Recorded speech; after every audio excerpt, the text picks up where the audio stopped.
නමෝ තස්ස භගවතෝ අරහතෝ සම්මා සම්බුද්දස්ස නමෝ තස්ස භගවතෝ අරහතෝ සම්මා සම්බුද්දස්ස නමෝ තස්ස භගවතෝ අරහතෝ සම්මා සම්බුද්දස්ස යංකම් මං කරිස්සාමි කල්යාණං වා පාපකං වා තස්ස දායාදෝ භවිස්සාමීති අබින්නම් පච්චකිතබ්බං ඉත්‍යාව අපුරිසේනවා පබිද්දෙනවා ගහට්ඨේනවා තී ධර්මානුශාසනාවෙහි සදහැවර අනුග්‍රහක දායකත්වයේ දරන්නා වූ පවුලේ අය ප්‍රමුඛ මෙම මොහොත අපට සවන් දීම සඳහා ඉඩකඩ වෙන් කරගත්තා වූ ලංකාවාසී ලෝකවාසී සදහැවර පින්නතුනි ආරාධිත බවතුන් මෙන්න මේ වගේ ආරාධනයක් කරලා තියෙන්නේ සත්වයාට සියල්ලම සිදුවන්නේ කර්මය මුල් කොටගෙනද ස්වභාවික විපතකින් මිනිසුන් දහස් ගණනක් මිය ගිය විටකදී ඒ පුද්ගලයාගේ මරණය කෙරෙහි කර්මයේ සම්බන්ධයක් පවතින්නේද යන්න පැහැදිලි කර දෙන ලෙස කරුණාවෙන් ඉල්ලා සිටිමි.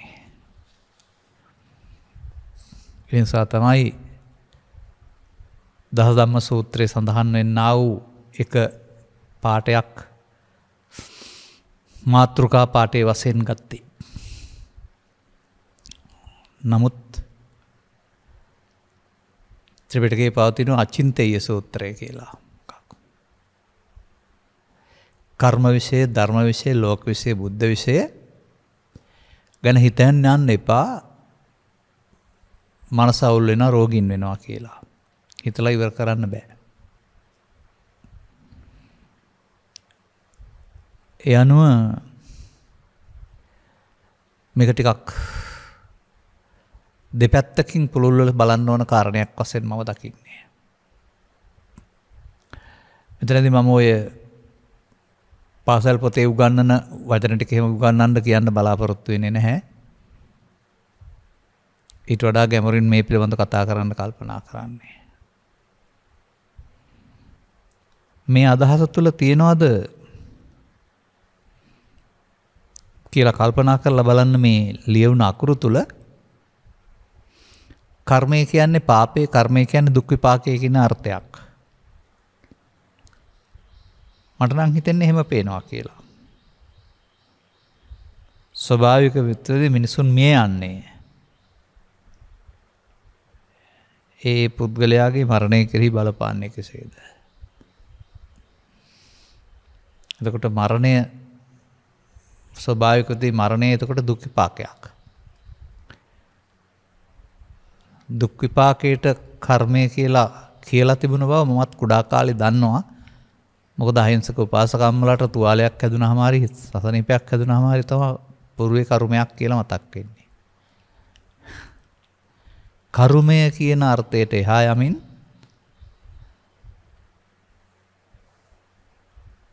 පව්කම් සහ දුක් විපාකත්, පින්කම් සහ සැප විපාකත්, ධාන කර්ම සහ ධාන විපාකත් තුනම කර්ම විපාක කියලා ගන්න. එතකොට ඒ තමන් කරන කර්ම වලට විපාක කරනවම ලෝකේ ಜಾති නෙවෙයි. ඒ තමන් වග කියන්න ඕන තමන් කරන කර්මයට කියනවා යරුණාම ලෝකේ ಜಾති වලට වග කියන්න ඕන කියලා කියන්නේ නැහැ ඒකේ. ස්වභාවික විපතුත් තියෙනවා. සමහර විට යම් තැනකදී පිරිසක් එකට යට වී මිය යනවා, කෙනෙක් ගැලවෙනවා.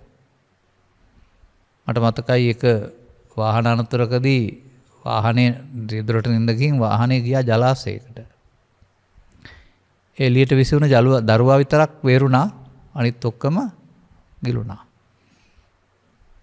ඒ වගේ එක හේතුඵලයක් වශයෙන් දකින්න පුළුවන් අපට අපි පේන මට්ටමින්.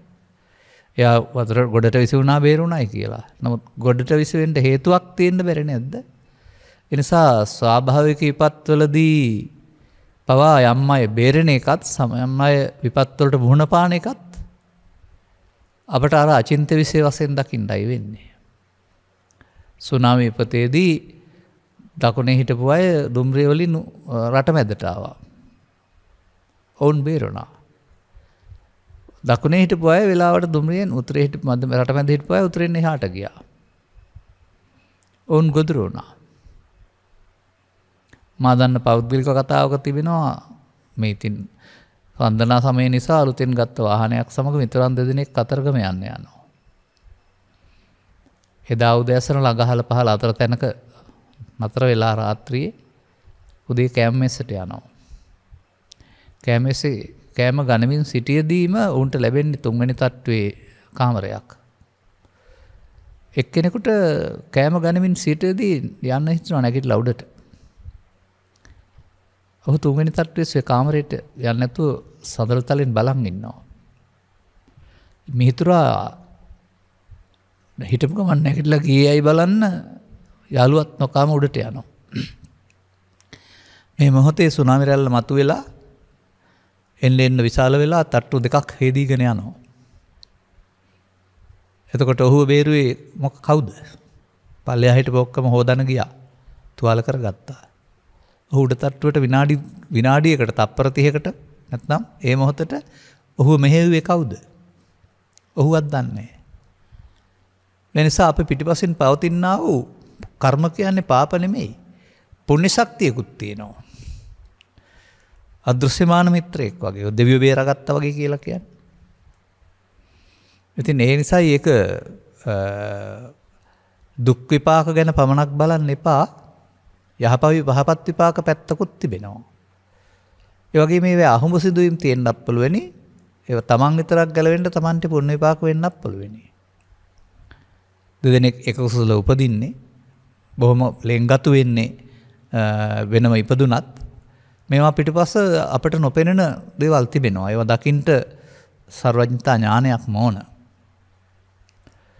ඒ නිසා මේවා විග්‍රහ කරලා ඉවර කරගන්න පුළුවන් කමක් නැහැ කියලා මම කල්පනා කරන්නේ. මරණයේදී බලපාන්නේ පෘථග්ජන පුද්ගලයෙකුට තමන් විසින් රැස් කරන තිබෙන්නා වූ කර්මයන්ගේ ඒ මොහොතේන චේතනාවේ අතීතය. සාමාන්‍යයෙන් මිනිසා කියලා කියන්නේ ස්වකීය ජීවිතයේදී යහපත අයහපත දෙකම කරන අය. එතකොට ඔහු බුදුදහමේ නොවුනට වෙනත් ආගමක හිටියත් මානව හිතවාදී උදව් උපකාර කළා නම් ඔහුට ඒ කියන පුණ්‍ය කර්මයන්ගේ පැත්තක් තිබෙනවා. පාප කර්මයන් කළා නම් මේ පැත්තක් තිබෙනවා. වාහනානතරකදී හෝ මෙබඳු අවස්ථාවකදී ඔහුට මතක් වෙන්නේ බිය වෙනවා නම් කලබලයටපත් වෙනවා නම් ඊට පස්සේ මරණයට බලපාන්නේ අනතුරු පරලෝ යාමට බලපාන්නේ තමන්ගේ චේතනාව. අර මට මතකයි ඔය සද්ධර්ම රත්නාවලිය හෝ නැත්නම් ඔය ත්‍රිපිටකයේ විස්තරයක හෝ කතාවක් තිබෙනවා. මිතුරන් දෙදෙනෙක් පිටත් වෙලා ගිහින් එකඟතාවයට එන්න බැරුව එක්කෙනෙක් මාළු අල්ලන්න ගියා අනිත් එක්කෙනා බනහන්න ගියයි කියලා. මාළු අල්ලන්න ගිය කෙනා විලිපිත්ත දාගෙන අනේ මේ මාළු අහුවෙන්නේ නැති හින්දා අනේ මේ බන ටිකක් අහුවනම් කොච්චර හොඳද කියලා හිතයි කියනවා. බනහන්න ගිය කෙනා බනහන්න නැතුව මාළුවෙක් අල්ලගත්තා නම් මොකද කියලා හිතුවයි කියනවා. එතකොට දෙන්නගේ පිටපැත්තේ වැඩේ නෙමෙයි තිබිලා තියෙන්නේ. ඇතුලෙන් අකුසල චේතනාව තිබිලා තියෙන්නේ බනහන්න ගිය කෙනාගේ, කුසල චේතනාව තිබිලා තියෙන්නේ මාළු අල්ලන්න ගිය කෙනාගේ. එහෙනම් චේතනාව කර්මය කියලානේ කියන්නේ. ඉතින් මේ අනුව පරලෝක ජීවිතයට නැත්තම් මරණයට බලපාන්නේ ආසන්න කර්මය කියලා කියන එකේ තේරුමත් අර ඒ මොහොතට මතක් වෙන කියන එක. නිරන්තරයෙන් යහපත් ක්‍රියාකාරකම් නම් කරලා තිබෙන්නේ ඔහු කලබල වෙන්නේ නැතුව හුරු වෙලා තිබෙනවා නම් කලබලයක් නැතුව Tamanගේ පුණ්‍ය කර්මය උදව් වෙන්න පුළුවන්. මට මතක් කරන මා දන්න යෝලක් කියනවා අධිවේගී මාර්ගයේදී හදිසි අනතුරකට මුහුණ දුන්නයි කියලා. වාහනේ කැරකිලා ගියයි කියලාත් කියනවා. හැබැයි පොඩ්ඩක්වත් බය ඇති වුණේ නැහැ කියලා කියනවා. ඒ නිසා මේ බය හරි දුක හරි මේවා ගැඹුරට බැසගත්ත සිතේ තිබිලා ඉන්නේ. ඒව තමයි තියාගෙන හිටියොත් එහෙම අවසන් මොහොතේදී අර පැත්තට හැරෙන්නේ. ගැඹුරට බැසගත් කියන එකේ තේරුම තණ්හානුසය වශයෙන් නිතරෝ කියන එක බුදුදහමට අනුවගත් කර. එබැවින් යම් කෙනෙක් නොදැනගොස් බලාපොරොත්තු නැති අනතුරකට මුහුණ දෙන්න පුළුවනි. යම් කෙනෙක් නොදැනගොස් අනතුරෙන් ගැලවෙන්නත් පුළුවනි. මේව අපට සංසන්දනය කරලා කලන්න බෑ. හොයන්න බෑ. ඒ නිසා අචින්ත්‍ය කර්ම විෂය පිළිබඳව විග්‍රහ කරන එක ඊට එහාට ගෙනියන්න අවශ්‍ය නැහැ. නමුත් අපට මේ ඉපදුනේ මොකටද කියලා හිතන්නකෝ. මැරෙන්න. වෙන මොකටත්ම නෙවෙයි අවසන් වශයෙන් ගත් කල ස්ත්‍රී පුරුෂ ભેදයෙන් තොරව මැරෙන්න. එතකොට මරණය කියන කාරණාව බුදුදහමේ ගන්නන ආකාරයට මරණය කියන්නේ ශරීරයේ පැවැත්ම අවසානය වුණාට සංසාරයේ අවසානය නෙවෙයි පුද්ගලයින්ට. ඒ අනුව මරණ මොහොතේ එන සිතුවිලි යහපත් පැත්තට සකසා ගැනීම තුළින් ඊළඟ ජීවිතය සුගතිගාමී කරන්න පුළුවන්. අපේ වත්මන් බුදුදහම වශයෙන් උගන්වන්නේ ඒකමයි පින් කරලා මරණින් එහා පැත්තට සුගතිගාමී වෙන්න. නමුත් එහෙම පින් කරන අය මේ රටේ නැහැ. ඉහළ පහළ ලොකු කුඩා උගත් නොඋගත් හැමෝටම අහු වුණොත් පින් කරනවට වගේම පවුත් කරනවා. ඔය දැන් මේ හැමදාමත් හැම වසරක් පුරාම පවතින හැම රජයක් ඔස්සේම ගත් කල ඔය ආපහු එළි වෙන්නේ හොරකම් කරපුවා කඩාකප්පල් කරපුවා හැම කියලා හැමෝම බලපුවාම පොඩි පොඩි හොරු පොල් කඩනවා කෙහෙල්කම් කපනවා ලොකු ලොකු හොරු ආයතන පිටින් ගිලිනවා. නැත්නම් රටේ කොටස් පිටින් ගිලිනවා. ඒ නිසා ඇඳුම හෝ කතාව නෙමෙයි ඔවුන්ගේ කෛරාටිකකම ගැන හොයලා බලන්න වෙනවා. අන්න ඒකෙදී අර ලෝකීය තියෙන දේවල් සිදුවීම් Tamanට බලපාන්නේ හමු ලෙස. නමුත් Tamanගේ යාදිසං වපතේ බීජං. ඔය අම්මාකාරයේද කර්ම බීජ වපුරන්නේ. ඒ කර්ම බීජයේ ඵලය තමයි විඳින්න සිදු වෙන්නේ. මේ නිසා මේ ගැන හොයලා බලපුවාම කර්ම රැස් කිරීම කියන එක පෘථග්ජනයින්ට අදාළ වැඩක්. ඒ පෘථග්ජන මාර්ගයේ ඔබට හතර ඇවිදින්න දෝන එහෙම නැත්නම් සැප දෝන එහෙනම් අවංකවම Tamanට අනුන්ට රට ජාතියට ආගමට වින කටින එකෙන් බැහැර වෙන්න.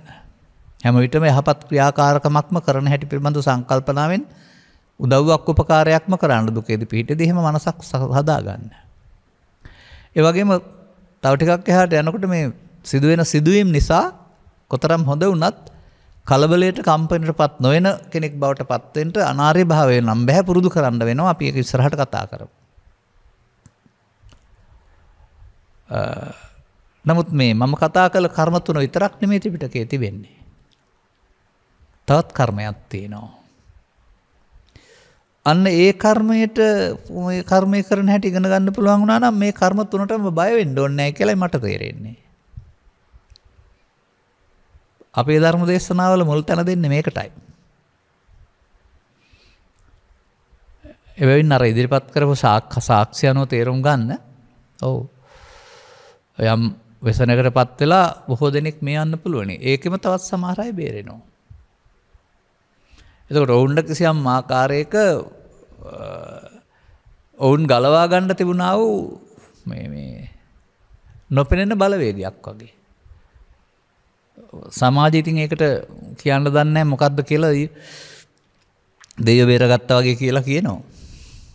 නමුත් මම දකින්නේ අපිත් එක්ක පවතිනවා අපේ ඔය ඔබ කතා කරන ඕරායක කියන එක වගේම මං හිතන්නේ නොපෙනෙන ශක්තියක්. ඒක තමයි කර්ම ශක්තිය. කර්ම ශක්තිය කන්න කර්ම සුඛ කර්ම දෙපැත්තට ශක්තියක්. පාප කර්ම ශක්තිය දුක් විපාකගෙන දෙන්න, පුණ්‍ය කර්ම ශක්තිය සැප විපාකගෙන දෙන්න. අර අපි කියපුවා එතකොට මේ මොහොතට බලන්න කවුරු සුනාමිය කියන එක අපි දන්නේ නැහැ. අපි දන්නේ කැලණිතිස්ස රජුරන්ගේ කාලේ මූදගඩ ගැලුවා කියන විතරයි. ඒක දේවකෝපයක් කියන වචනේ අර්ථය කියනවරනම හේතු පෙන්වන්නේ නැහැ ඔය වගේ. නමුත් ඒක පළවෙනි අත්දැකීමක් මේ. නමුත් ඒකෙදිත් අර වගේ බේරෙන්න තරම් මගේ පෞද්ගලික ජීවිතය අරන් බැලුවොත් සමහර විට අලියෙක් මම පස්සේ පන්නන ඉතින් ගහන්න හදපු අවස්ථාවක් බේරුණ අවස්ථාවක්. එකම පාලමක් පල්ලේ වාහන දෙකකින් වැටෙන්න ගිය අවස්ථාවක් බේරුණ අවස්ථා තියෙනවා.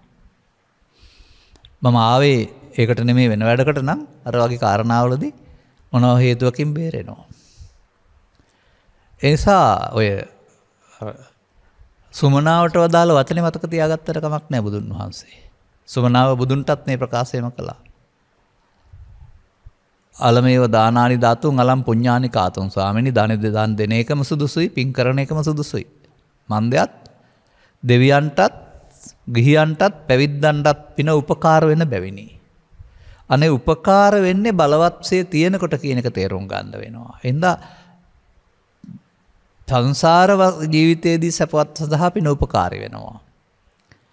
නමුත් පින කියන්නේ නිවන් මඟ නෙවෙයි කියන එකත් තේරුම් ගන්න ඕන. අපේ බෞද්ධ සමාජය හිතන් ඉන්නේ පින් පිරෙනකොට නිවන් ඉබේම හම්බ වෙනවා. නෑ ධර්මයේ උගන්වනකොට අපුණ්‍යාවි සංකාරයටත් අபிසංකාරය කියන වචන යොදනවා. ඒ කියන්නේ ඒකෙත් අනාගත ඵලයක්. අනාගත ඵල උපදින හේතු කියන එක තමයි අපුණ්‍යාවි සංකාර කියන්නේ. පුණ්‍යාවි සංකාර කියන්නේත් අනාගත ඵල උපදින හේතුව. ආනිජ්ජාවි සංකාර කියන්නේත් අනාගත ඵල උපදින හේතුව. එතකොට මේ තුනේම අபிසංකාර කියන එකේ තේරුම අවිද්‍යාවක් තියෙනවා. අවිද්‍යාව තුළ විපාක හොඳයි. වඩා හොඳයි.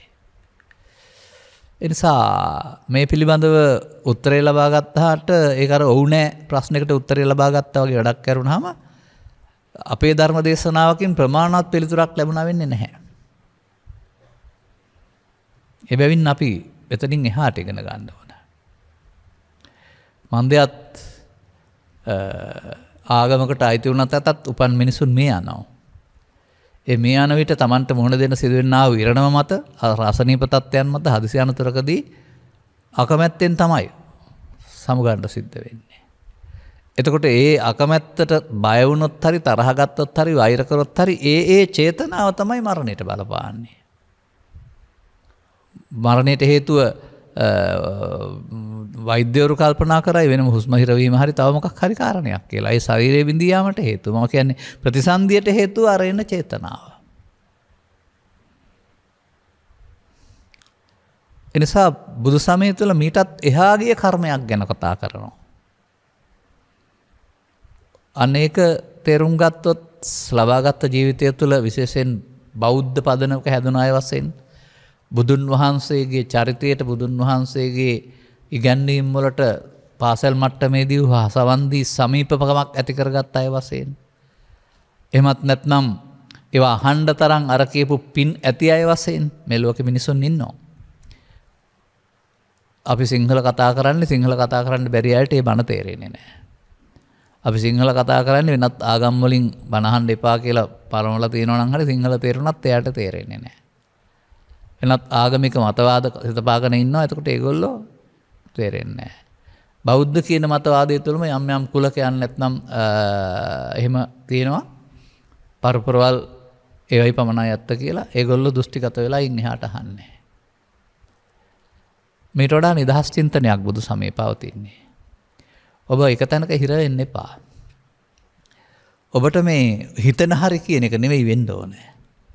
හරිනම් අනුගමනීය ප්‍රතිපදාවක් තුළ ඔබට ප්‍රතිඵල හම්බ වෙන්න. මොකද මේක සම්දිත්තික ධර්මයක් නේ. ඉහාත්ම වශයෙන්ම ප්‍රතිඵල ලැබෙන්න වෙනවා. ඉහාත්ම වශයෙන් ප්‍රතිඵල කියන්නේ කර්ම විපාක වලට නෙමෙයි. කර්ම විපාක මෙලොව වශයෙන් ටික ප්‍රවෘත්ති විපාක පරලොව වශයෙන් ප්‍රතිසන්දි විපාක. එතකොට මේ ජීවිතේ නෙමෙයිනේ. අසත්‍ය පවෙන් පරලොව යනවා අපාගත දුක් විඳිනවා කියන්නේ පිනෙන් පරලොව යනවා සුගතිගාමීව ලෞකික සැප විඳිනවා කියන්නේ ධානයෙන් පරලොව යනවා බබලෝ සෝ විඳිනවා කියන්නේ ඒ ඉහාත්ම නෙමෙයි පාරලෞකික වශයෙන් ලැබෙනා වූ විපාක. ඒ විපාක සේරම කර්ම විපාක. අන්න එතකොට කර්ම කියන පදයට පාප කියන අර්ථය අයින් කරන්න වෙනවා. කර්ම විපාක හේතුඵල සම්බන්ධයක්. කර්මයේ හේතුවයි විපාකයේ ඵලයයි. මේ සසරේ සත්වයාගේ පැවැත්ම අර අනිකුත් වෙසන සහ හොඳ දේවල් මැද්දේ කර්ම විපාක Taman රැස් කරන කර්ම අනුව තීරණ එකක්. ඒකෙදි තියෙන පුණ්‍ය කර්මයන්ට අනුව ඇතැම් විට පාප කර්මයන්ට අනුව බලාපොරොත්තු නොවන අර වගේ व्यසනයන්ට මොන වෙන්න බැරි නැහැ. ඒකට Tamanට අනිත් අය ගැලවෙන්න Taman අහුවෙන්න හේතුවක් තියෙන්නත් බැරි නැහැ. අන්න එහෙමයි කල්පනා කරන්න ඕන. තින් ඒ නිසා අචින්ත කර්ම විෂය තුල හොඳ කර්ම රැස් කරලා මේ මරණින් බේරෙන්න හෝ සතර ගමනින් බේරෙන්න හෝ කල්පනා කරනවා නම් ඒ ඉතින් බුද්ධියම අධිකමක් වශයෙන්. එහෙම අපේ සමාජයට අත්තමුත්තරලට ඉගැන්වුවේ ඊළඟ කර්මය පිළිබඳව පැහැදිලි අවබෝධයක් සහ අනුගමන ප්‍රතිපදාවක් උගන්වපු අයටත් නැති නිසා. ඔබ මට සවන් දීලා තිබෙනවා නම් මම කර්ම 3කින් නතර කරන්නේ නැහැ. බුදු සමයේ කර්ම 4කින් යුක්තයි කියලා කියනවා. බුදුන් වහන්සේ කරන්න කියපු කර්මයේ විශේෂයක ඔය අගමේක. අන්න අපි මේ බෞද්ධ පවුල් ඉපදලා ධර්ම ශ්‍රවණය කරන ලැබිය අවසෙන් ගත් කල ලබාගත් ජීවිතය තුළ කැම්බීම් ඇඳුම් පැළඳුම් යාන වාහන නිවාස රැකියා දරුවන් සුරකීම ආදී කාරණා සමාජමය වශයෙන් Tamanගෙන් යුතුයකම් ඉටු කළ යුතු අතර ඒවා හැම එකක්ම අර යහපත් කර්ම ගණයට වැටෙනවා යුතුයකම් වශයෙන් සලකපුවාම. බැනලා දරුවන්ගේ අතට ඉගෙන ගන්න සල්ලි දෙන එක යදලා සල්ලි දෙන එක නෙමෙයි. ඉල්ලූ පමණින්ම අවශ්‍ය දේවල්ට යහපත් සතුටින් උදව් කරන එක විදම් කරන එක. මොකද සමහර මව්පියන් එහෙමයි ඒක. මේ පුළුවන් තරම් බැලලා පුළුවන් තරම් යදලා තමයි දෙන්නේ. එතකොට ඉතින් ඒක දුන්නට ඒක පිනක් නැහැනේ. සිත් රිදවලා. නමුත් දරුවෙකුගේ දියුණුවට අධ්‍යාපනයට කැමැත්තෙන් දීපුවාම අර සල්ලිමයි. කැමැත්ත අකමැත්ත දෙක ඔහුට ගෙනත් දෙන දෙපැත්තක වේදනාවක් නේද? අන්න එහෙම මේ පැවරෙන වගකීම් කැමැත්තෙන් උටු කිරීම තුළ මහ විශාල පුණ්‍ය කර්මයන් නොවනට ඒවත් කිසියම් ආකාරයක පුණ්‍ය කර්මයන්. එහෙම කැමැත්ත කියන එක නේ. ඉතින් එහෙම කරන්න ඕන. නමුත් මේ ටික කරන්න ගැඹුරු බුදු සමයක් දැනගන්න ඕන නෑ. ලෝකේ ඕන කෙනෙකුට කරන්න පුළුවන්. කර්ම විපාක විශ්වාස කළත් නැතත් කරන්න පුළුවන්. සාමාන්‍යයෙන් ස්වභාවයෙන්ම හොඳ දේවල් වලට ඇදී යන සිත් මිනිස්සුන්ට තියෙන අයව කරනවා කැමැත්තෙන්. සමහර අය මුදල් නිසා හරි බලය නිසා හරි තව මොනවා හරිකට ගිජු වෙලා නරක දේවල් වලටත් ඇදී යනවා. ඒකයි මේ කතා කළේ අපි යංකම්මං කරිස්සාමි. ඔබ යම්කිසි කර්මයක් කරනවාද? කල්යාණං වා පාපකං වා. කල්යාණං වා පාපකං වා මෙතන විස්තර කරනවා පව් හෝ පින් කියන අර්ථයට.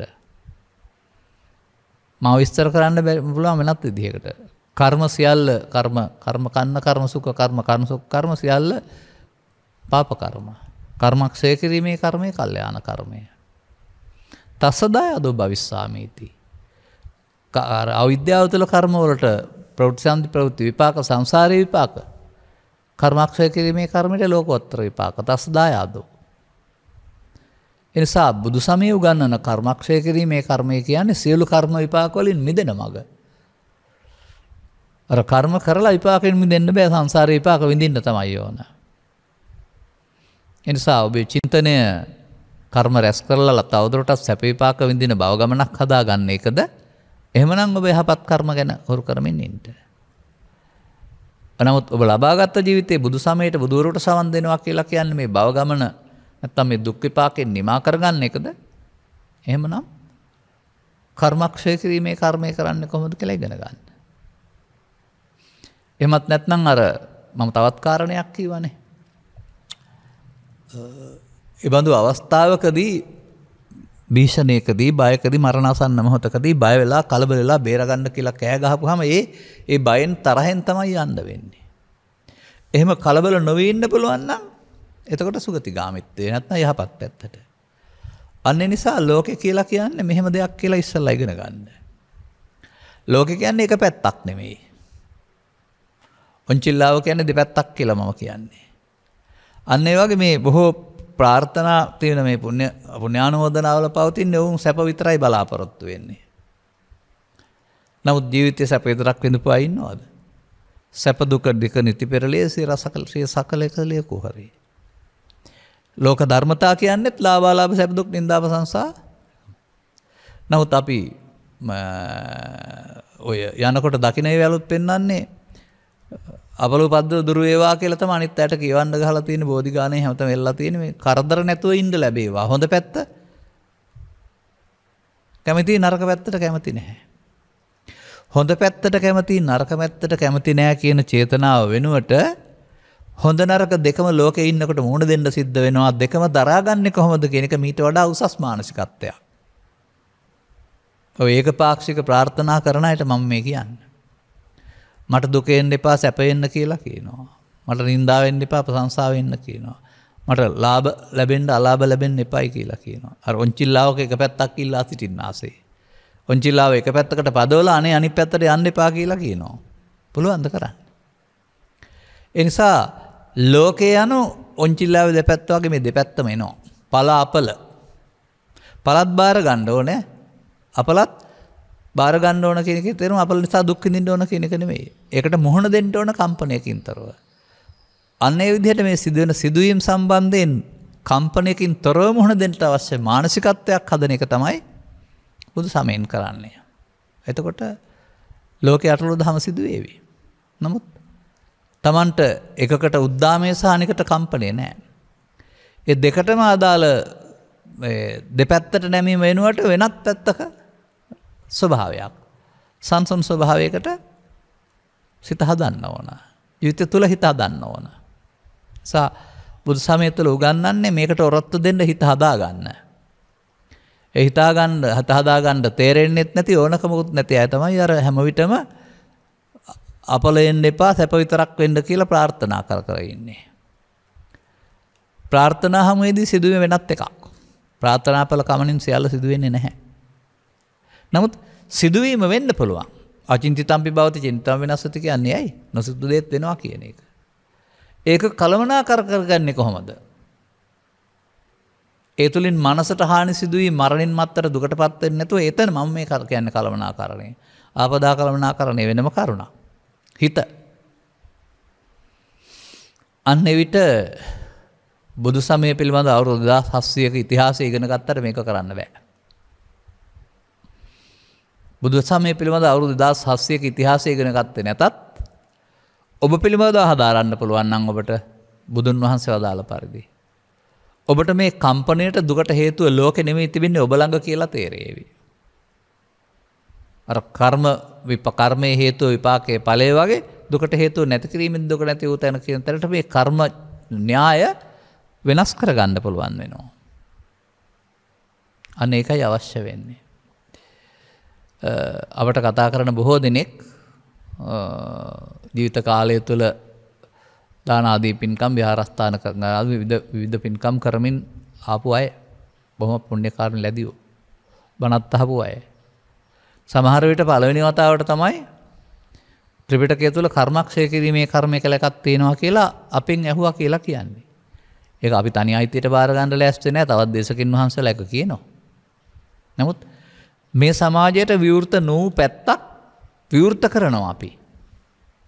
මා සඳහා පමණක් නොව, පැවිද්දන් සඳහා පමණක් නොව, තේරුම් ගන්න පුළුවන් ඕනෑම කෙනෙක් සඳහා. මොකද ඒකට මේ බුදුන් වහන්සේගේ නිර්දේශයේ මේ පැවිද්දන් සඳහා පමණයි කියලා හැම වෙන් කරලා නැහැ. ඕනෑම කෙනෙකුට. එහෙනම් මේ කර්ම න්‍යාමය තුළ ඇතිවෙනා වූ පරක්තරක් නොපෙනෙන හේතුඵල ධර්මතාවයේ උගුලෙන් ගැලවෙන්නට තවත් කර්මයක් කරන්න තියෙන බව. ඒ ඉගෙන ගන්න එක නේද මේ මෙතනින් එහා පැත්තට මරණය කෙරෙහි බලපාන අනිත් කර්මය හොයාගන්න පුළුවන් වෙන්නේ. මරණය කෙරෙහි පාපී චේතනාව බලපානවා මරණයෙන් දුගතිගාමී වෙන්න. මරණය කෙරෙහි පුණ්‍ය චේතනාව බලපානවා පිනෙන් කාමසුගතිය උපදින්න. මරණය කෙරෙහි ධාන චේතනාව බලපානවා බබලෝ යන්න.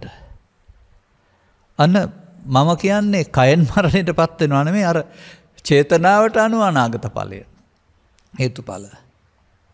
නමුත් මේ තුනම බුදුන් වහන්සේ පහළ වෙනකොට ලැබී තිබුණා මේ තුනම භවගාමී. ඇත්තටම කියනවා නම් භවගාමී කියන්නේ ඒක බුදුදහම නෙවෙයි. අපි බුදුදහම කියලා හිතාගත්තට.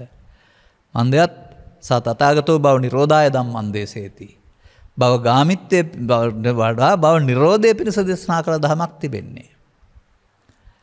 ලංකාවේ හිටියත් වෙන රටක හිටියත් සවන් දෙන්නේ සිංහල නම් මහ විශාල විශාරද දැනුමක් තිබුණ නැති වුණාට සුනීතටත් සෝපාකටත් රජ්ජුමාලාවටත් පටාචාරවටත් තේරුණ දහම ඔබටත් තේරෙන්න ඉඩ තියෙනවා අවධානය යොමු කළොත්.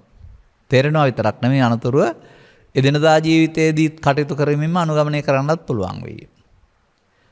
එහෙව් මානසිකත්වයක අපේ රටේ නැහැ. අපි හිතන් ඉන්නේ මේක වෙනම වැඩක්. ලෑස්ති වෙලා සූදානම් වෙලා ඉඳගෙන හරි සුදු ඇඳගෙන හරි සිවුරක් පරවන හරි වෙනම වෙන් වූ අය සඳහා කියලා මෙන්න මේ මානසිකත්වයෙන් මේ සමාජය මුදවා ගන්න තව සෑහෙන කාලයක් අපිට සටන් කරන්න වෙයි. බුදු සමයේ පැවිද්දන් සඳහා වනගත වූවන් සඳහා නොවේ සමස්ත මිනිසුන් අතර තේරෙන අය සඳහා කියලා. ඒ මානව හිතවාදී දහමක්. සීමිත කොටසක් කැලේට ගිහින් දුකින් නිදහස් වුණා කියලා රට හැදෙන්නේ නැහනේ. නමුත් මිනිසුන් මේන් අවංක වෙන්න ගත්තොත් ඒක සමාජයේ වැඩ කරන මිනිසුන් අතර බොහෝසේ බලපානවා. උන් අවංක වෙන්න රට හොඳ වෙනවා. එහෙම මේ ක්‍රියාවලිය තුළ අවංක භාවයක් ඉස්මතු වීමකුත් සිදු වෙනවා. අන්න ඒක තේරුම් ගන්න. එනිසා අපි කර්ම න්‍යායයේ මෙතනින් එහා පැත්තට කර්ම රැස් කරන එක දැනගෙන කරන්න ඕනේ නැහැ. කොහොම කළත් චේතනාව කර්මය. අදාළ චිත්තාභ්‍යන්තරයේ විපාක දෙන්න හේතුවක් ඉතුරු වීම න්‍යායාත්මකව ආපහු බීජය නිසා පැලවේ කියන අර්ථයෙන් අදාළ කර්ම බීජය වැටුණු තැන. මම කියන්නේ මෙහෙමයි. මිනිස්සු කර්ම බීජ රැස් කරනවා. ඒවා මරණයෙන් පස්සේ වැටෙන්නේ කොහාටද? පාප කර්ම බීජ වැටෙන්නේ මායාවේ සතර අපායේ කෙත්වලට. ඒකේ පැලවුණාම දුක් විපාක හම්බ වෙන්නේ.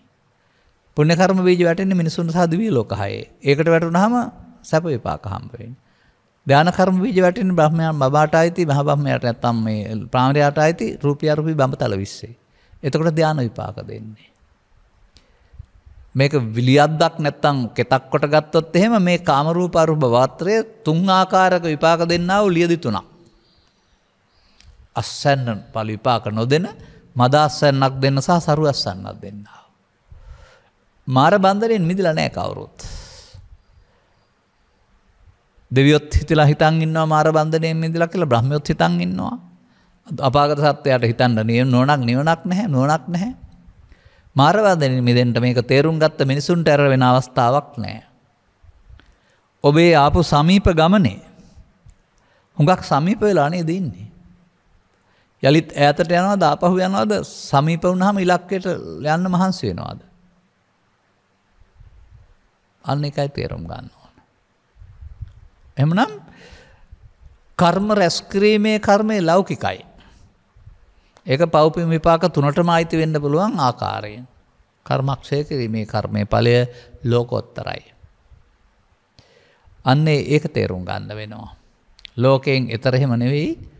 ඒක අර වගේ අර වේදිත සහ අහිමි වෙන සුළු නෑ. ඔය විපාක දුක් විපාකත් අහිමි වෙනවා සැප විපාකත් අහිමි වෙනවා ධාන විපාකත් අහිමි වෙනවා ඉන්න බෑ එතනින් එහාට. විපාක යන්න ගෙවි යන දෙයක්. ලෝකෝත්තර විපාක යන්නේ ගෙවෙන එකක් නෙවෙයි. විපාක විඳ ගෙවෙන එකක් නොවන බැවින් අවසානයක් නෑ. එදා ඒ ලෝකෝත්තරයටපත් වුණාම එතන මේ හැදුන සිත විසින් මේ ලෝකේ තියෙනා වූ අර අනිත් අයට තර්ජන ගර්ජන පීඩන ඇති කරන කිසිම කාරණයක් ඔහුට තර්ජනයක් ගර්ජනයක් බයට හේතුවක් පරලෝ යනකොට අඬන්න හේතුවක් අනේ මේවා කොහොමද දාලා යන්නේ කියන්නේ හේතුවක් ඔය එකක්වත් නැහැ. මා දකින්නේ නිසා උපදිනකොට හැමෝම අඬනවා උපදිනවා කියලා කියන්නේ. පවෙන් බය විරාන්ත වුණොත් එහෙම අඬන තමයි පරලෝ යන්නේ.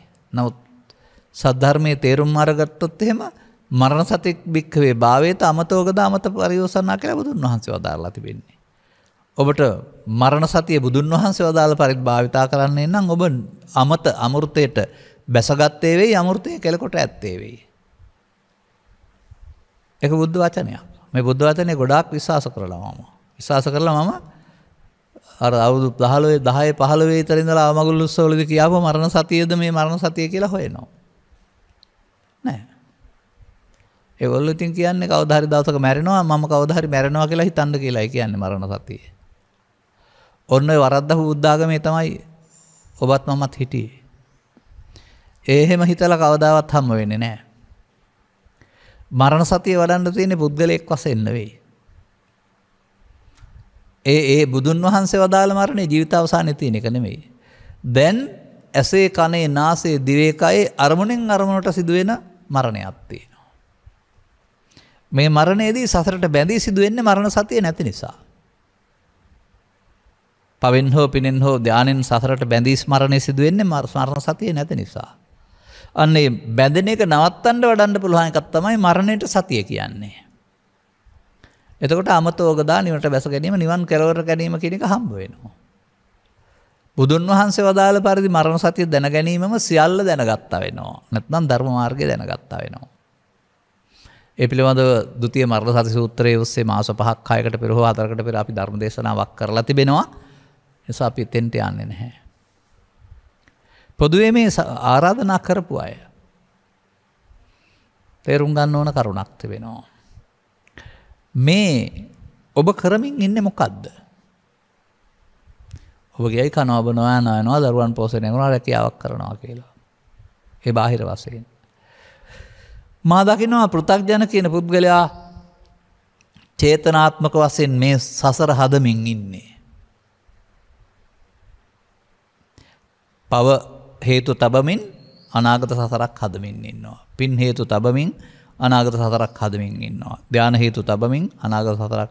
ඒ හදාගත්ත මේ ගොඩබිමට තමයි ඔබට යන්න වෙන්නේ. තාමත් බොහොම ටික දෙනයි තේරුම් ගන්න තියෙන්නේ බුද්ධෝත්පාදයක මිනිසුන් උපදින්නේ සසරක් හදන්න නෙමෙයි සසර හදන්න තියෙන හේතු අයින් කරන්න කියලා. සසර ගමන නිමා කරන්න කියලා. සසර ගමන නිමාවක එහෙමතත් ඒකට කියනවා දුක් නිමාව කියලා. මේ ජීවිතේදීම දුක් කෙලවර කරගන්නය. මේ ජීවිතයේ දුක් කෙලවර කර ගැනීම නැත්නම් මේ ජීවිතේ හිත හදා ගැනීම අර ජීවිතාවසානයේ පොල්ලත්තක් උඩ හිටියත් සුවිසල් මාලිගාවක හිටියත් ගුවන් යානයක් වැටෙමින් හිටියත් වතුරට ගිලමින් හිටියත් අනේ මාව බේරගන්නෝ කියලා බය වෙලා කෑ ගහන එකක් නැහැ. මොකද මැරෙන්න ඉපදුනේ. එහෙනම් බය වෙලා ඒකට උත්තරයක් නැහැනේ. ඒක අර අයන්ඩි බියනවන්න මැරෙන හැටි මම පෙන්වන්නේ කියලා මදුම් බණ්ඩාර කුමාරයා වගේ ඒ වීරත්වයෙන් වුන් බියන වෙන්නේ. නමුත් තථාගත ශ්‍රාවකින් වහන්සේලාට ගැඹුරට වැසගත් බියක් නැති බැවින් මරණ බිය නැහැ. අපමත්තා නමියන්ති කියලානේ කියන්නේ. අපමත්තා නමියන්ති කියන එකේ තුම ශරීර අවසානයේ බිඳින්නේ නැහැ කියන එක නෙවෙයිනේ. නමුත් ඒ අප්‍රමාදයේ සම්පූර්ණ පුද්ගලයාට මරණය කියලා එකක් නැහැ කියලා එකෙන් පෙන්වන්නේ. මේ මරණය තියෙන්නේ මට පේන්නේ පින්පව් ධානය රැස් කරන අයට, කර්ම රැස් කරන අයට. කර්ම රැස් කළා මරණයෙන් ගැලවෙන්න තැනක් නැහැ. එහෙනම් කර්මක්ෂය කියන කර්මයේ තේරුම් ගන්න පුළුවන් නම් ඒ මරණයෙන් ගැලවෙන පාර. අනේ එතෙන්යි අපි යන්න ඕන. ඒක ජීවිතේට එකක් හෝ දවසට එකක් හෝ පැයට එකක් නෙවෙයි. ඒක හැසෑම මොහොතකම ඔබ විසින් උත්සාහයෙන් කළ යුතු වෙනත් වැඩක්.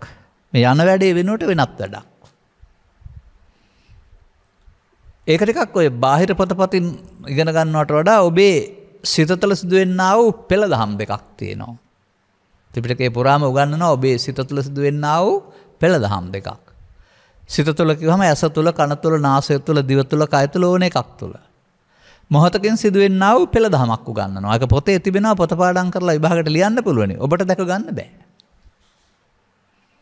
මේ පෙළ දහමේ උගන්වනවා පාපය තුලින්, පින තුලින්, ධානය තුලින් සසරට බැඳෙන කර්ම රැස් වෙන හැටි. එකකින් උගන්වනවා. අනකින් උගන්වනවා පාපයෙන් හෝ පිනෙන් හෝ සසරට නොබැඳී නිදහස් වෙන හැටි. අරක මිනිසාගේ ජීවිතය තුළ මිනිසා කරමින් හිටියේ පමාදවාදී පෙළ දහම. දෙවෙනි එක බුදුවරයා ප්‍රත්‍යක්ෂ කරගත් Taman ගිහින් නිදහස් වෙන පෙළ දහම.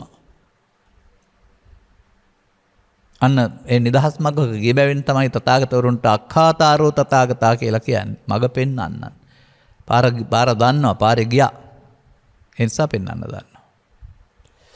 මේ ගැන මෙතනින් එහාට අවධානය යොමු කරන එක නේද මේ ඉදිරිපත් කරන ප්‍රශ්නෙට වඩාත් සාර්ථක පිළිතුරක් සඳහා ආයුත්තේ. මේ පෙළදහම පොතේ තියෙන්නේ දිගට විස්තර ඇතුව. එහෙම නැත්නම් ආත්ම තුනක් තුල සිදුවෙන එකක් වශයෙන්. නමුත් ඒකට එකග වෙන්න බැරි මේ ජීවිතයේ අසුරු ගසන සැනකින් ඉපදීමේ යන එකක්. විදුලියක් වගේ දේ ඇඳ ඉරක් වගේ කියන එකෙන් පෙන්වන්නේ ජල බිඳුවක් අත්තකින් වැටෙනවා වගේ කියලා මොහොතකින් ගැලවෙනවානේ අර්ථය. මොහොතකින් ඉපදෙන මැරෙන එකක්. ඒක ඇහැට පෙනෙන්නේ නැහැ. ඒක ඔබට හිතා ගන්න පුළුවන් මෙහෙම. සතුට ඉපදෙනවා මැරෙනවා, දුක උපදිනවා මැරෙනවා, බය උපදිනවා මැරෙනවා. ඒ වගේ එක එක දේවල් උපදිනවා මැරෙනවා දන්නේ නැහැ. නමුත් සිතින් යනවා. සිතට දීලා තියෙන්නේ මොහොතකින් හටගෙන අවශ්‍ය දේ කරලා යන්න. වරන් දීලා තියෙන එපමණයි මේ මිනිස් සිතට, සත්ත්ව හිතට ඔක්කොටම. ඒක සෞභාග්‍යයක්. ඒක භාග්‍යමත් අවස්ථාවක්. මේ භාග්‍ය අභාග්‍යයක් බවට පත් කරගත් එක තමයි මිනිසුන් කරන්නේ දුක හදා ගැනීම කියලා කියන්නේ. යලිත් අර භාග්‍යයට මුහුණ දෙන්න පටන් ගන්න වෙනවා. අන්න එතකොට මේ අරමුණක් ඉපදී නැසෙන කාලය තුල අනාගත ඵලයක් උපදින්නට හේතු ඉතුරු කරන එක පෙළ දහමක්. ඒක සෑම අරමුණක්ම පාසා. ඒ අරමුණට බැඳුනොත් බැඳෙන අරමුණක් පාසා. බැඳෙනවට කියනවා විතර්ක තුනකට එකතු වෙනවායි කියලා.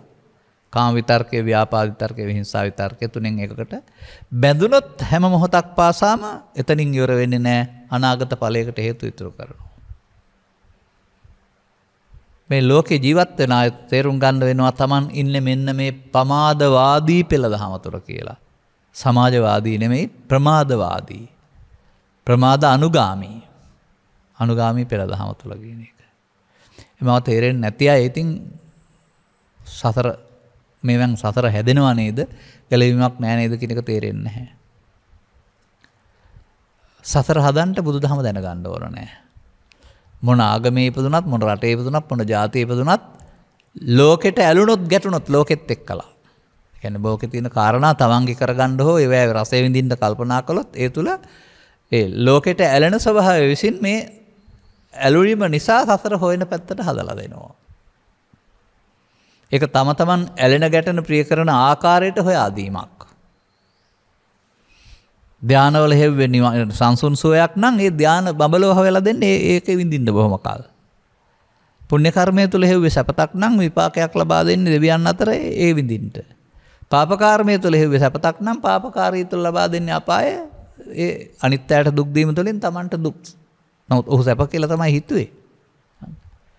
අර බලන්න මෙහි හදපුවා නේද අර මෙහි වපුරපු බීජ නේද අර පැලවෙලා තියෙන්නේ කියලා.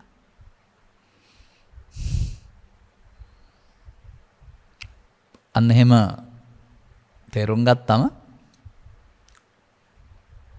සසර ගමන නවතාලීම සඳහා ඔය සංසාර සාරෝග විනීත නිසං කියලා ඔය තෙරුවන් වඳින්න ත්‍රිවිධ රත්නය නමස්කාර කරන්න සංපදේ 24 පොලක දාලා තියෙන ලස්සන ගාථා තුනක් තියෙන්නේ. සසර ගම් සැඩපහර සාරෝග නවතා නිවන් ලබ නිවන්. අර සැඩපහරක් නවත්තන්නද තියෙන්නේ. අන්න ඒ මග ගන්නවා කියන එක තමයි බුද්ධ ශ්‍රාවකයෝ කියලා කියන්නේ. ඒ මග ගන්නවා කියන එක තමයි තෙරුවන් සරණ යනවා කියලා කියන්නේ. එවිට මේ මොහොත ඔබේ ඇස තුළ, කන තුළ, නාසය තුළ, දිව තුළ සිදුවෙනා වූ පෙළ දහම මගේ ධර්ම දේශනාවල කලක් තිස්සේ කියමින් ඉන්නවා. වැරදි එක. පෘථග්ජනයාට සිදුවෙන එක. ඒක එකකින් කිව්වහම ඇස තුළටත් හරි, කන තුළටත් හරි, නාසයටත් හරි, දිවටත් හරි, කයටත් හරි, හිතටත් හරි, පවටත් හරි, පිනටත් හරි, ධානයටත් හරි. ඒක හරි නැත්තේ ගැලවෙන එකට විතරයි.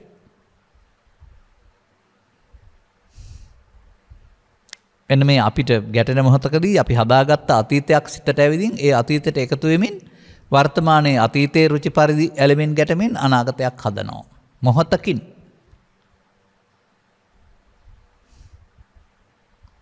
ඒ ඇසේ කනේ නාසයේ දිවේ කැටේ ගැටීම තුළින් Taman සදාගත්ත අනුසේති නන්තං අතීතයෙන් එන එකට කියනවා තේන සංකං ගච්ඡති කියලා. එයින් තමයි මේ සංකත ධර්මයන් හටගන්නේ. ඔබ මේ මොහොතේදී ඒක විඳිනවා. පරණ හිතට ආපු දේ විඳිනවා. පරණ තබාගත් දෙයක් හිතනවා පුරාණයක් වළඳනවා කියන්නේ ඒකයි. විඳින්න ගියාම ඒකට රුචාරිත පරිදි ඇලෙනවා. තේදනා පච්චා තණ්හා. අන්න එතන තමයි බුදු සමයේ තණ්හාව තියෙන්නේ. මේ අරමුණක් විඳින්න ගියාම මුලා වෙන එකේ. තණ්හා පච්චා උපාදාන. උපාදාන කියන වචෙන් පෙන්වන්නේ සීමාව ඉක්මවා ඇලෙනවායි කියන එක. උපාදාන පච්චා භව කියන එකේ තේරුම අනාගත ඵලයක් උපදින්න බීජයක් ඉතුරු වෙනවායි කියන එක. මෙය නැවත නැවත කියවා ඇස තුළ කන තුළ නාසය තුළ දිව තුළ කය තුළ හිත තුළ පව තුළ පින තුළ ධානය තුළ සිදුවෙන හැටි ඔබ තුළ සිදුවෙන හැටි තේරුම් ගන්න වෙනවද කියලා. ඔය පාරේ නේද අපි ආවේ කියලා තේරුම් ගන්න. ඒක කර්ම රැස් කරන කර්මයේ පාර. දැන් ඊට පස්සේ පෙන්නනවා කර්මක්ෂය කිරීමේ කර්ම. කන්න කර්මයේ තස්ස නිරෝධාය සුඛ කර්මං සුඛ විපාකං තස්ස නිරෝධාය කන්න සුඛ කර්මං තස්ස නිරෝධාය ඕන එකකට ඒ තුනටම යොදන්න පුළුවන්. මේ අතීතෙන් එන එකට එකතු වීම ප්‍රමාදයයි අතීතෙන් එක ගණන් නොගැනීමෙන් එකතු නොවීමෙන් එයා යන්න වෙනවා අතහැරීම. ඒක මහා ලොකු ධර්මයක් කියලා මේ සමාජය හිතන් හිටියට සිහිය පුරුදු කරගත්තොත් බොහොම ලේසි දෙයක්.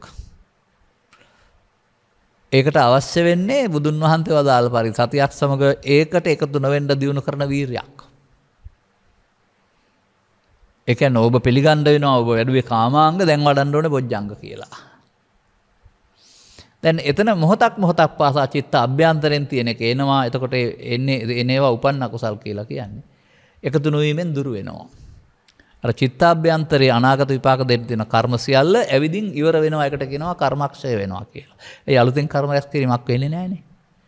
සිහි තියෙන පුද්ගලයා අලුතෙන් එකට එකතු වෙන්නේ නැත්නම් අලුතින් කර්ම රැස් වෙන්නේ නැහැ. එතකොට අලුත් කර්ම විපාක නැත්නම් අතන දුර්වල වෙලා යනවා. මෙන්න මෙය ප්‍රායෝගිකව තේරුම් ගන්න ඕන. තේරුම් ගත්තාම ඒක තමයි මිනිස් වර්ගයාට මේ සංසාර ගමන සහ දුකින් ගැලවෙන්න තියෙන අනුගමනීය එකම ප්‍රතිපදාව. ඒ මට වෙනයි, බුදුන් වහන්සේට වෙනයි, ඔබට වෙනයි කියලා එහෙම එකක් නැහැ. මේ සදහම් කියන එකේ පෙළදහම මනවින් තේරුම් නොගත් අය තමයි ඔය එක ಜಾති සමාජයට උගන්වන්නේ. භාවනා කියලා. තියාගන්න. මොනවා වැඩුවත් යමක් වැඩිම තුලින් අනිත් අරමුණ වලට හිත රෙන්න නැතුවම සිතේ සාන්ත බවක් තියෙනවා. ඒ සාන්ත බවට කියන්නේ දුකට හේතු නැතිවීමෙන් ලබාගත් පරම සාන්ත භාවයවත් සල්ලේක විහරණය කියලා. ඒක ඒ මොහොතේ ලැබෙනා වූ කෙටි කාලීන එකක්. ඒකට කියන්නේ ධර්මයේ තුල ditta ධම්ම සුඛ විහරණය සහ සාන්ත විහරණය කියලා. ඒක තබා ගන්න. ඒ නිසා භාවනා කියන වචනෙට ලෝකේ ඉන්න තාමත් අය හිතන් ඉන්නවා ඇති අත් දෙක පියාගෙන ඉන්න එක වම් අත උඩ දකුණු අත තියාගෙන ඉන්න එක අරමිනිය ගොතාගෙන ඉන්න එක හුස්ම පාර ඉහළ පහළ බලන් ඉන්න එක එහෙම කියලා. ඕන එකට යොදා ගන්න යමක් ප්‍රගුණ කිරීමට බඩනවට භාවනා කියන්නේ. නමුත් බුදු සමයේ පවතින හැමෝටම විදර්ශනා කියලා එකක්. ඒක අරමුණු නැතුව කරන්න පුළුවන් දෙයක් නෙමෙයි අරමුණු එන්න වෙනවා. අරමුණු එන්නේ බාහිර ගැටෙනකොට තමන්ගේ චිත්තාභ්‍යන්තරයේ තියෙන එක. බාහිර ගැටෙනකොට චිත්තාභ්‍යන්තරයේ තියෙන එකට කියනවා uppannam කාමිතක්කං, uppannam ව්‍යාපාදිතක්කං, uppannam විහිංසාවිතක්කං. ඔය තුනෙන් එකක් එනවා. ඒකත් එක්කයි සරණ තියෙන්නේ එතනයි අතහැරීම තියෙන්නේ. අන්න වීරිය තියෙන්න ඕන එතෙන්න එකතු නොවී ඉන්න. පළවෙනි අතට හොඳටම අමාරු වෙයි. නමුත් මහන්සි වෙන්න ඒක තුලින් ඇතුළත සැහැල්ලුව දැනෙනකොට මේ සැහැල්ලුවට ප්‍රිය කරන පුද්ගලයා මේ කුණු ටික ඔක්කොම අයින් කරන්න කැමති වෙයි. එතකොට කර්මක්ෂය කරන කර්මය ඉගෙන ගත්තා. ඊට පස්සේ ඔබ කරන්නේ කර්මක්ෂය කරන කර්මය. ඔබට ජීවිතේ ඉන්නකොට කළා වූ පුණ්‍ය කර්ම විපාක සියලි හාමුදුරුවන්ට ජීවිත අවසානයේ දක්වා ලැබුණා වගේ පුණ්‍ය කර්ම විපාක ප්‍රවෘත්ති විපාක තියෙයි. නිසා සසර නිම කරන්න ඕන හැටි තේරෙනවා නම් මේ ලෝකේ ඉන්න මිනිසුන් අතර ඔවුන් වාග්ය සම්පන්නම මිනිසුන් කියලා මට කියන්න පුළුවන්. මොකද ඒ පාර සමහරු අහන්න අවධානය යොමු කරන්නේ සමහරු ඇහුවට තේරුම් ගන්නේ නැහැ. නමුත් තේරුම් ගත්ත පුද්ගලයාට මාර්ගය හම්බ වුණා. ඒ මාර්ගයේ ඵල නිර්වාණය මේ මාර්ගයේ ඵල විපාක ලෞකික විපාක. කර්ම මාර්ගයේ ඵල ලෞකික විපාක අර ධර්ම මාර්ගයේ ඵල ලෝකෝත්තර සුවය. එතකොට ඊට පස්සේ ඒක තුලින් අර අකම්පිත ස්වභාවය ඇති වෙනකොට ධර්මතාවන්ට කිසිවකට ආයෙ මරුණහම මොකද වෙන්නේ මරණයෙන් පස්සේ මොකද වෙන්නේ මැරෙන්න බව ඔය ප්‍රශ්න වලට උත්තර ඔක්කොටම හම්බ වෙනවා. අනේ මාව බේර ගන්නකෝ කියලා කෑ ගහන එකක් නෑ ඊට පස්සේ. අන්න එහෙම. ඒකයි අර නමී යන්ති අමරණීය වෙනවා කියලා පෙන්වන්නේ. මතක තබා ගන්න. ඒ නිසා ඒක ආර්ය මාර්ගයක්. මෙන්න මේක ඔබට වැටහෙනවා නම් වැටහුණෙන් පස්සේ අනුගමනීය ප්‍රතිපදාවක් තියෙනවා. ඔබ වෙනුවෙන් සංසාරයේ විපාක දීමට රැස් කළා වූ මේ උපන් අකුසල් සියල්ල ඔබට දුරු කරගත හැකියි. එතකොට චිත්තාභ්‍යන්තරයේ විපාක දෙන්න තියෙන හේතු හිස් වෙනවට අවිද්‍යාව දුරු වෙනවායි කියනවා. ආපහු තියන්නේ නැතු වෙනට අවිද්‍යාවක් තියන්නේ නැහැ කියනවා. ඔබ තේරුම් ගත යුත්තේ එයයි. අපේ ධර්ම දේශනාවන් සවන් දීම තුළ මේ අගමේ පැහැදිලි කරන කාරණාව විනාඩි 30ක් තිස්සේ 45ක් තිස්සේ පැහැදිලි කරන දේශනා තියෙනවා. අද මුලින් පටන් ගත්තේ වෙනත් කාරණයක් නිසා අගට තරම් මේක අගට විතරයි ගන්නෙ. නමුත් මුලින්ම පටන් ගත්තොත් එහෙම ඒකම විස්තර කරන තැන් තිබෙනවා. ඊට අදාළ සූත්‍රات තිබෙනවා. නිසා ඔබ මෙම ධර්ම දේශනාව කරවා ගැනීම තුළ බලාපොරොත්තු වුණා වූ තවත් අතුරු විපාක නැත්නම් අතුරු බලාපොරොත්තු තියෙන්න ඇති. ඒ අතුරු බලාපොරොත්තු ධර්ම දේශනාවක් කර ගැනීමෙන් වගේම දාන ආදී දානයක් දී පරිස්කාර පූජා කිරීම තුළින් නියත වශයෙන්ම කරන්න පුළුවන්කමක් තිබෙනවා. ධර්ම දානයකින් කරන දේ මිනිසුන්ට අවබෝධය ලබා දීම දෙවෙනි කාරණයක් තමයි පුණ්‍යානුමෝදනාව. අතුරු කාරණයක්. ඒක ප්‍රධාන කාරණේ නෙවෙයි. සමාජය අතුරු කාරණේ ප්‍රධාන කාරණයක් බවට පත් කරන් තිබෙනවා. තේරුම් ගත්ත අයත් ඒක අතහැරලත් තිබෙනවා. තවත් අය ඒක කරමිනුත් ඉන්නවා. ඒ නිසා සම්මාදිට්ඨියට නැත්තම් තවදුරටත් දැක්ම නිවැරදි කරගන්න කල්පනා කරන්න. ඔබට මේක තේරුම් ගත්තොත් කරන්න පුළුවන්.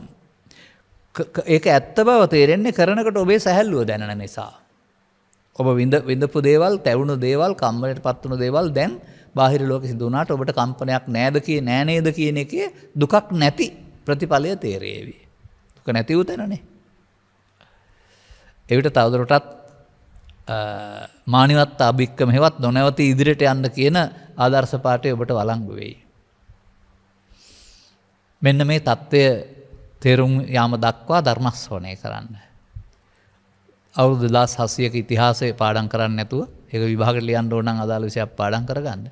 ඒ සියල්ල දැන ගැනීම බුද්ධ ධර්මය දැන ගැනීම කියලා හිතන්නේ නැතුව ඔබ පිළිබඳව තුන් ආකාරයක කර්ම රැස්වන එක සතර ගමන දැන ගැනීමයි, ඒ තුනේම හේතු අයින් කරන එක සතර ගමනේ නිමාව දැන ගැනීමයි. ඒ ටික දැනගත්තම හොඳටම ඇති. වෙන මොනවත්ම දැනගත්තේ නැතුවට කමක් නැහැ.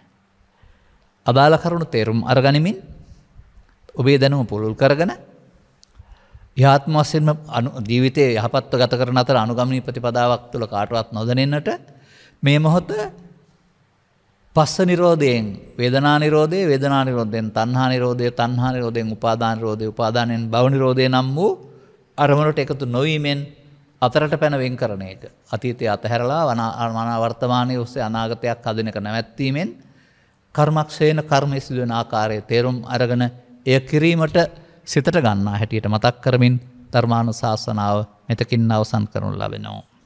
සබ්බීතියෝ විවජ්ජන්තු සබ්බ රෝගෝ විනස්සතු මාතේ බවත් අන්තරායෝ සුඛී දීඝායුකෝ භව හැම දිනාටම තෙරුවන් සරණයි. මෝහක්ඛයෝ නිබ්බානං